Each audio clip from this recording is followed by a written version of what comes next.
what better way to celebrate and start the day with romance than surprising your sweetheart with a breakfast? Joining us this morning is Chef Oscar Padilla with the Gaucho Parrilla in Arvada. Thank you so much for coming in. Thank you so much for the invitation. I don't blame you for trying to get some bites in right before because it smells so good. All right, so what are you whipping up for us today? We want to share breakfast for dinners for everybody for Valentine's Day. Okay. I mean, breakfast is one of those that I feel like spans all day. You can, it's so good at 9 o'clock at night. Does not matter anytime. So teach us what we're going to make today. We come from our amazing restaurant, Gaucho Parrilla, and we want to share with everybody the Argentinian revuelto. This is amazing scrambled eggs mixed with melted cheese, washed potatoes, a little bit of crispy bacon. You're saying all the right super things, amazing, let me tell you. All right, so some scrambled eggs. Are you ready? 3 of them here. I'm ready. Yeah. Gaucho Parrilla is a beautiful infusion, starting with the traditional Argentinian wood fire. And then we mix with a lot of beautiful ingredients and flavors from South America, like... Hiya!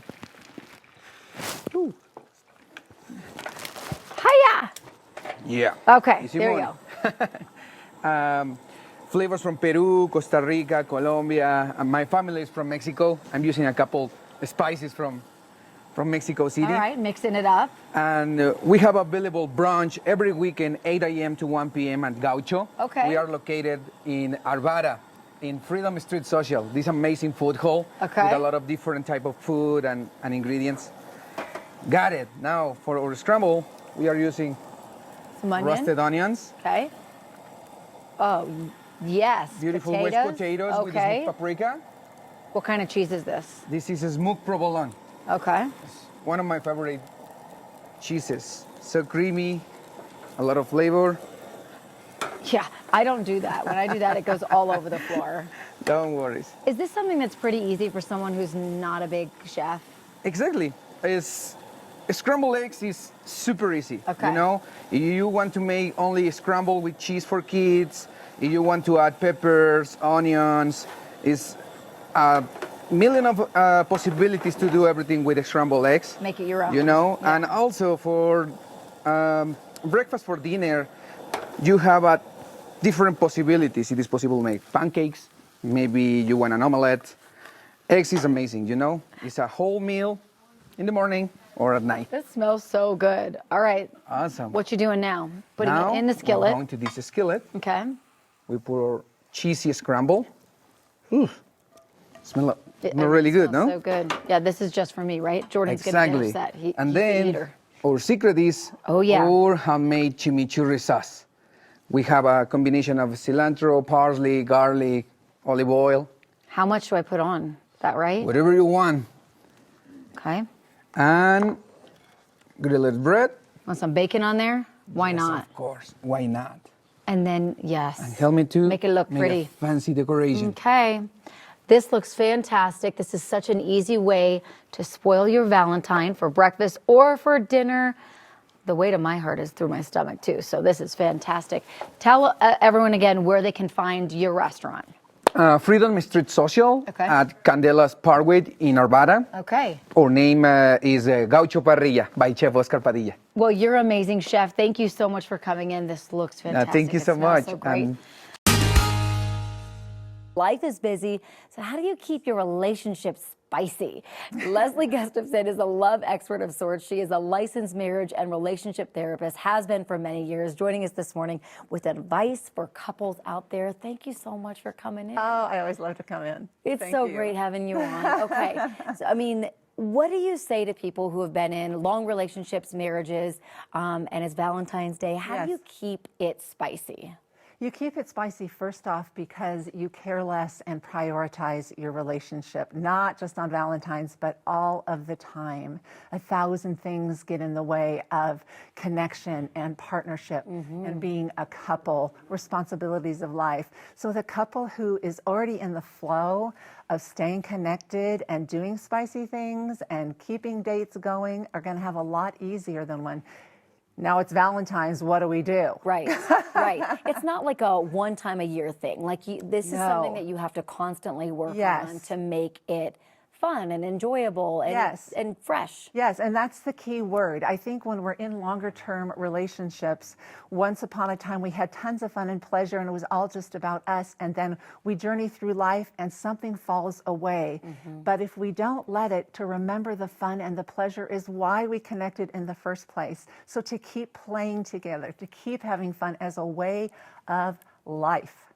It's so tough because, I mean, I have 2 little kids, right? Yes. Life is busy, work is crazy. Yes. It's so easy to be like, my marriage is not one of the top things on the list. Yeah. That really can't happen, right? Because keeping these relationships strong is so pivotal in your life. It can't happen. It inevitably does happen. As soon as we have children, all of the focus is on the little people's needs. And you're a great parent, and so is your husband, and so you're very devoted to them. But they take up so much time and energy that you can back burner the marriage and go like, you know, what about us? And when it gets to what about us, people aren't really happy at that point. But it's always good to remember the quality of your guys' relationship determines the quality of your life for everybody.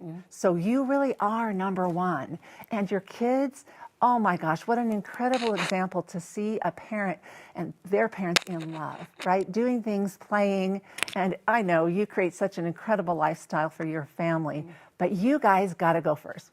Couples got to go first. And it is hard. It is hard. What is the advice that you give to new couples? They're just starting to get into these relationships. Yeah. What's the advice that you give them? I would say, please know that clarity comes over time about whether or not this is really going to be your lifetime person.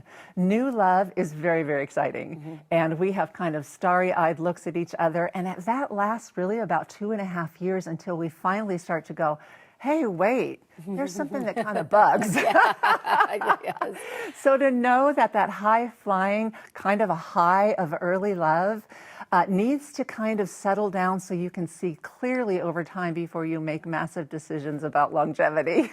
She knows what she's talking about. Let me tell you, you've been married now for Coming on 27 years. incredible. I know We both are of you are blessed. kind of like in the same. You help, people out, do. relationships. We It do. really is just it's incredible. our life mission, and we're so blessed, and we're best friends, and we have a good time. Yeah, you And guys do. We have a good time, and it's so important to have a good time, particularly in later stage marriages too. That it can be absolutely the best time in your marriage. It's deeper, it's more mature, it's more fun. You totally know each other. Keep it fun, like she says, and make the Keep time it for these Fun. relationships. It's so Make important. the time. Leslie, thank you so much for My coming pleasure. in. Happy Valentine's Day. Happy Valentine's Day. Thank you. And Galentine's. And Valentine's Day, of course. And if you haven't ordered flowers for your loved one just yet, it might be too late. We got some hope for you, though. Joining us today, Tara Anthony from Flowers on the Vine in Denver to help us out. Tara, thank you for being here. Absolutely. I've had such a blast chatting with you in our breaks today. You've had your shop for 7 years. Yeah. And you were saying, if people want to come by, there's still a chance for them. Yes.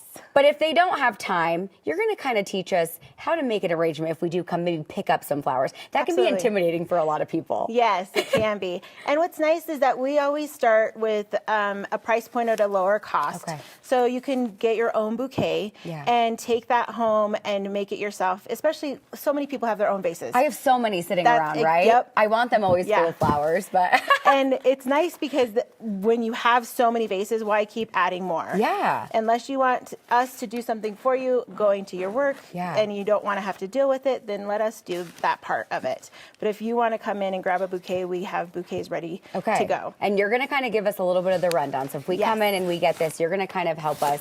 How are we going to arrange it in this Absolutely, vase? yes.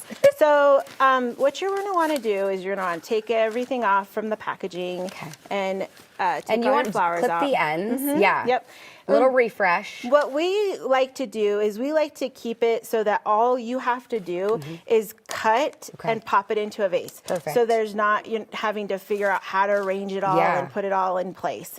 The biggest thing is when you are cutting your flowers, you're going to take your vase and you're going to have this to know how tall Yeah, or how your stem short should you be. want them to be. Yeah. And your tables kind of give your guideline of where to cut. Perfect, okay. So we make it super simple, and we always tell people to cut at an angle. Oh, okay. We put food in the Yeah. flowers. Okay. So the flowers are already full of food. Great. So you don't have to worry about that. So I'm going to They're well-fed flowers. Yes. I'm like, how do I say that? You got it. We're going to go about an inch off of the stems. And that's important. I feel like some people maybe sometimes forget to do this, and this can really lengthen your flower's life a lot. Yeah. A lot. And another thing is changing the water every day. Oh, huge thing. Every day change the water. Tell me if this is a myth. Should it be a slightly warm, or does it not matter? We prefer cold. I've heard people say this. And the reason why we cold. do Okay, cold totally is wrong. because it lasts longer. Okay. The only thing we use for warm water is our Gerber daisies and our hydrangeas that we Good to know. first get them in. Other than that, we do Cold water, people. Okay, Yeah. this is absolutely gorgeous. You were telling about some of these flowers that are in season. You know, you said a lot of people like peonies, but they're like through the roof right now. Yeah, so tell me about this one that you said is like kind of a close second and absolutely gorgeous. So that's a ranunculus. And a ranunculus is a go-to for most women outside of a peony because peonies right now are $20 a stem, $25 a stem for one flower. Whew. So we try to help the guys say, okay, we can put one in and we'll build around it so it looks like, you know, you got her one flower she likes. Yes. They're mostly in season for Mother's Day. So we always tell people to get a ranunculus and they come in all different colors. Yeah. So that's nice thing, red, pinks, whites. So that we can keep with that whole Valentine theme. Amazing. But what's really cool is that we also partner with Temper Chocolates and we do a bouquet of flowers and then a 6-pack of bonbons. Amazing. And we do a bundle deal for $60 so you can grab and go. And Fantastic. it's super easy. I love that. Really quickly, tell us where we can find you and how we can get in touch. Absolutely. McGregor Squares are one of our locations and 18th and Vine, City Park West. So Perfect. Flowers on the Vine, Denver. Just look us up and we'd be more than happy to get anything you need for Valentine's Day. Tara, thank you and best of luck. I know this is your Super Bowl, so you're going to be busy, my friend. Exactly. We appreciate you. Flowers are absolutely gorgeous. Thank you. Valentine's Day just around the corner, and today you can start celebrating early with Bar Cupid. Yeah, I feel like we dressed festive for this segment. I love the roses. Can we take them home, guys? Yeah, of course. Okay, great. Thank you. Joining us this morning, executive sous chef at the Inverness, Denver. We've got Corey Kane with us this morning. Corey Kane, right over here. Good. Thank you. And then we've got Ben Bacon as well, the managers. Thank you so much for being here, guys. Our Thank you pleasure. guys for having us. Thank you. It looks so good. It smells great. So first, just tell us a little bit about Bar Cupid. Yeah, so Bar Cupid, this is actually our inaugural year to do this. This is coming off the tail end of our Blazing Bright menu, which is a lot of fun. It's our second year doing it, but we decided to stretch that out a little bit and do something fun for the Valentine's era. Okay. Love it. You've got some cool cocktails, some cool dishes that we're going to talk about.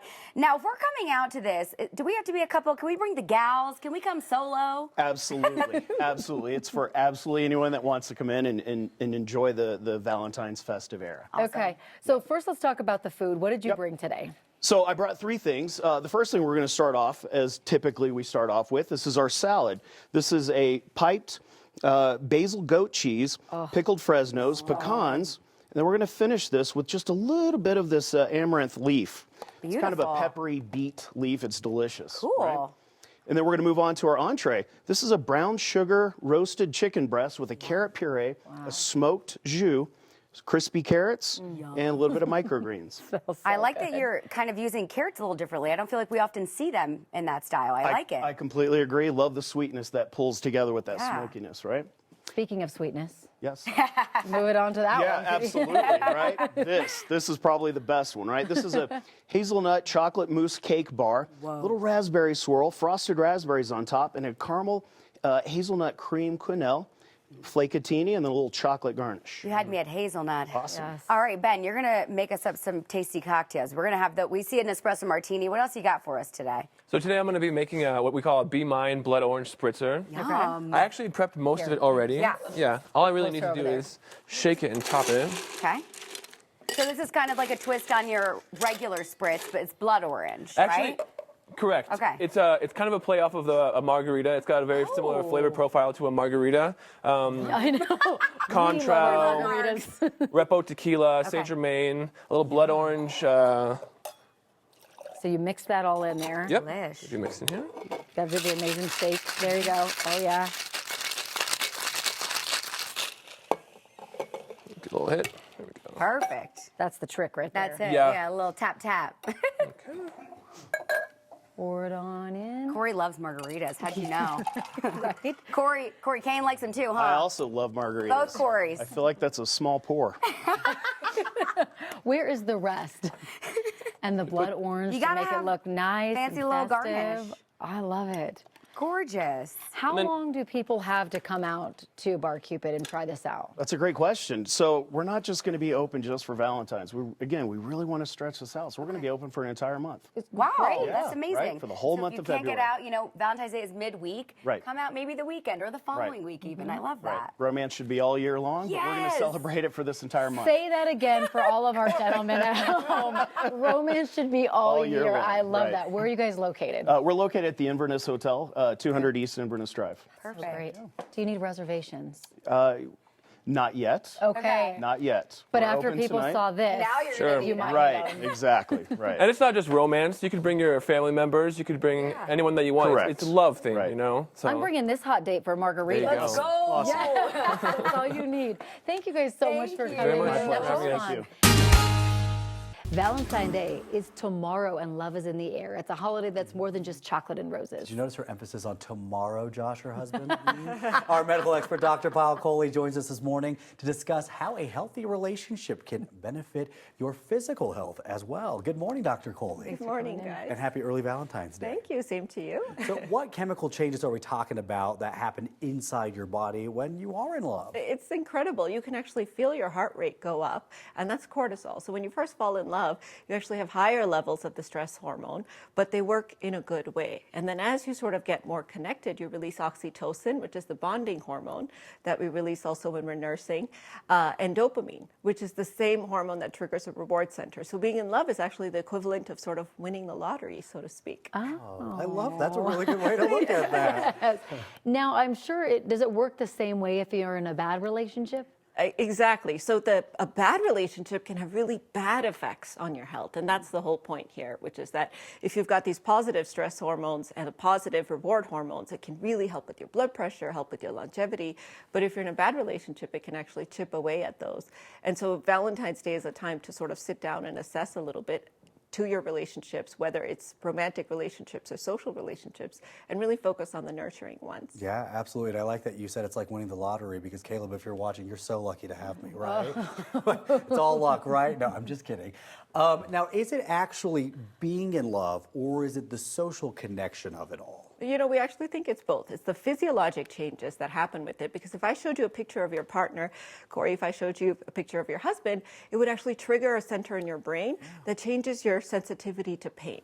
It changes your mood. And so that's very interesting because we see those on MRI findings. But we also know that the social connectedness, the network, the support. So there's a very famous study by the American Heart Association that people who've had heart disease, if they're unmarried, their risk of having another heart attack or dying is 52% higher. Whoa. Yes, than people who are married. And part of that is the social support as well as, of course, we know when we're in a relationship, we take better care of ourselves. We have somebody that holds us accountable. So we think it's actually components of both. But the important message here is that it doesn't have to be romantic love. It's really any type of connectedness, any type of network, whether that's parent and child, whether that's Valentine's and a friendship, anything that really helps you feel like you're part of something bigger can trigger those changes. Whoa. Okay. So Valentine's Day, you obviously think of your heart health. What are some tips that we can do to take care of our heart? Well, you know, I think this is really a time we talk a lot about exercise and diet and blood pressure and cholesterol. We cannot forget about social connectedness. So it's a time for us to reach out to those that we love if we haven't in a long time, because that's not just good for them, it's good for us. As well. And it's really a time for us to focus on the fact that these types of relationships can help us live longer, lower our blood pressure, improve our insulin sensitivity, improve our mood and our energy on a day-to-day basis. I remember we were talking to you about this during the pandemic as well, of course, whenever that was a lot of forced isolation given the circumstances, what was going on. But a lot of people's physical health, they didn't know why it was declining if they were in isolation. And now we know we need that specific social connection, and not just virtually. We need to actually physically be around people. Very much so. And in fact, if you hold your partner's hand or anyone's hand, that physical touch actually reduces the fight or flight response. And they've studied this. So those chemicals that get triggered when we're anxious or stressed can actually go down with a physical touch. So I think reaching out to people and connecting with them, it's the ultimate gift that we can give to anyone, not necessarily flowers and chocolate, but more physical connection and emotional connection, because it's good for our heart, it's good for their heart, and we can really change how we interact with each other if we think about Valentine's Day with that context. See, that's why Josh is giving you a hug for Valentine's Day. He said, I'm It's just doing it for heart. your health. Yes, Exactly. totally. I'm so glad we talked about this ahead of Valentine's awesome. Day. Yeah, those friendships are so important. Relationships, Dr. Coley. Thank you.